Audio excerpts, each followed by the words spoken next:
They say hard work and talent open doors, but what if the door was slammed shut before you even had a chance? Darius Balin had built his career from the ground up. As the CEO of a multi-million-dollar firm, he prided himself on leadership, fairness, and opportunity. But recently, whispers had reached him, rumors that one of his company's branches wasn't giving everyone a fair shot. He'd seen the reports, qualified candidates mysteriously rejected, hiring decisions that didn't add up. But numbers on a spreadsheet weren't enough. If discrimination was happening under his watch, he needed to see it with his own eyes. And so for the first time in years, Darius wiped his name off his resume, removed any trace of his executive status, and applied for an entry-level position at his own company. Just another job seeker, walking in with nothing but his credentials and the truth on his side. What happened next would change everything. If you're invested in this story so far, make sure to subscribe and turn on notifications so you never miss a video, and let us know in the comments where you're watching from. Now let's get back to it. Darius Balin stepped into the office, his posture relaxed but confident. He was dressed in a sharp yet simple navy suit, professional but without the subtle markers of wealth and power that usually turned heads in corporate spaces. Today he wasn't a CEO, he was just another job applicant. The receptionist barely looked up as she gestured toward the waiting area. Darius sat down, his resume tucked neatly inside a folder. He had been in countless high-stakes meetings, negotiated multi-million-dollar deals, but something about sitting there, stripped of his title, felt different. A door swung open. A middle-aged man with thinning gray hair stepped out. Jonathan Calloway, the branch's hiring manager. He scanned the room, his eyes flickering over Darius, before settling on a young man sitting 2 seats away. "Brandon!" Calloway's face lit up. The kid, early 20s, khakis, in a wrinkled polo, grinned as they shook hands. Darius didn't miss the way Calloway's body language changed when he turned to him. The handshake was absent, the smile gone. Calloway took the resume, barely skimming it before letting out a short breath through his nose. He muttered, flipping a page. Then, without looking up, he said it. That same line Darius had heard 100 times before from people who didn't want to say what they really meant. "We're looking for someone who fits our company culture." Darius held his expression steady. "I see. And what exactly does that mean?" Calloway offered a practiced smile, the kind people use when they think they're being subtle. "You know, the right personality. Someone who blends well with the team?" Darius nodded slowly, his eyes drifting past Calloway, to the glass-walled interview room, where Brandon, the underqualified kid, was already being offered coffee. The message was clear, and it wasn't about company culture. Darius sat in the waiting area a little longer than necessary, his eyes scanning the room, watching the pattern unfold in real time. Another applicant walked in, a young black man, early 20s, clean-cut, wearing a pressed dress shirt and slacks. He approached the front desk, handed over his resume, and took a seat. 5 minutes later, the receptionist called his name. He barely had time to stand before Calloway emerged from his office. The conversation was brief. A few nods, a glance at the resume, and then Calloway was already shaking his head. "Sorry, but we just don't have any openings that fit your experience." The young man hesitated. "But the job listing..." Calloway was already moving toward the next candidate, a white woman in business casual. This time there was a handshake, a warm smile, an invitation inside. Darius clenched his jaw. A second black applicant was called up, a woman in a navy blazer, her resume in hand. The exchange lasted less than a minute before she too was walking toward the exit, her expression unreadable. That was enough. Darius stood and walked up to Calloway just as the man was about to disappear into his office again. "I have a question," he said, keeping his tone measured. Calloway glanced at him, already dismissive. "Yes? You mentioned company culture earlier." Darius held his gaze. "What exactly do you mean by that?" Calloway hesitated for half a second, then plastered on the same polite, tight-lipped smile. "Oh, you know, we just have a certain standard here." Darius didn't react right away. He just studied Calloway, letting the silence stretch. The hiring manager shifted slightly under his gaze. "Right," Darius finally said. He nodded as if that answer had told him everything he needed to know. Then without another word, he turned and walked out. He didn't need to hear anything else. He'd seen it with his own eyes, and soon so would everyone else. The next morning, the energy in the office was different. Conversations were hushed, glances were exchanged, and the receptionist was answering the phone in a tone that was a little too formal. Something was happening. By mid-morning, the rumors had spread. Someone from corporate was making an unannounced visit. Not just anyone, a top executive. Calloway adjusted his tie in the reflection of his office window.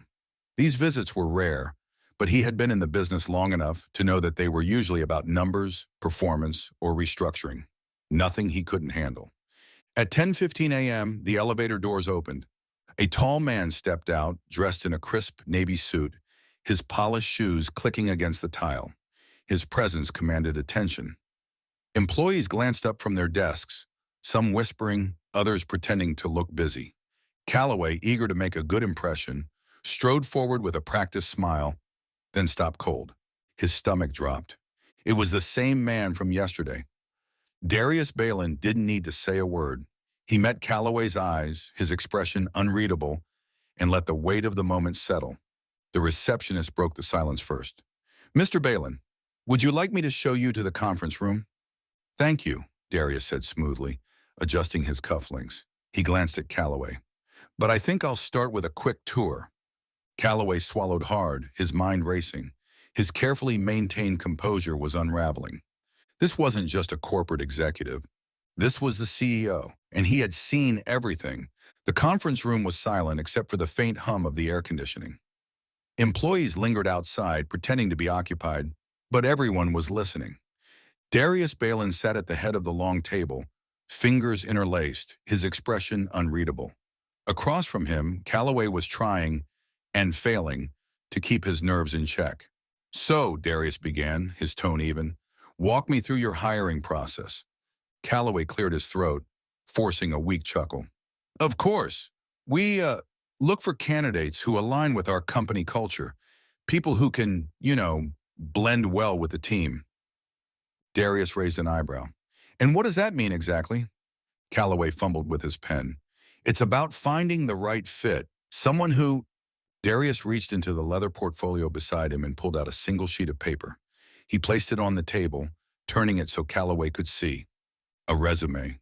Calloway's face drained of color. "This looks familiar," Darius said, tapping the paper.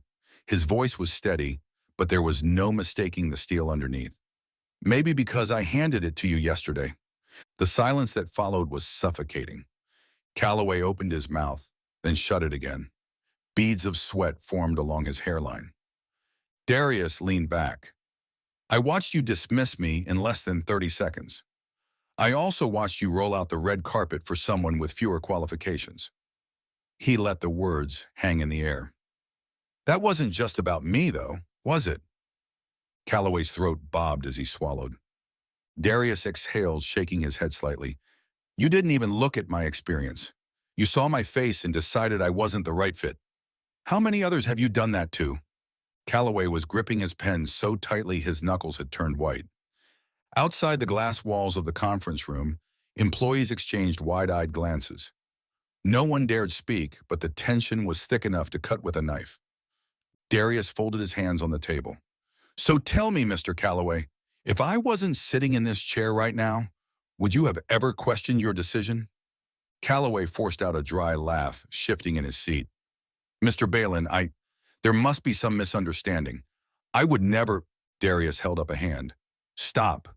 His voice was calm, but there was no mistaking the finality in it. "I'm not interested in excuses." Calloway's jaw clenched. He looked toward the HR representative sitting quietly in the corner, as if hoping for backup. None came. The air in the room was thick with unspoken truths, and everyone knew what had just happened.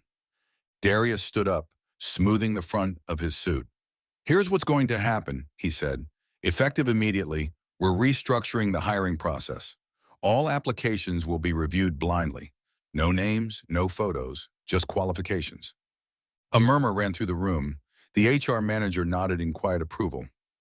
Darius turned his attention back to Calloway, who looked smaller by the second.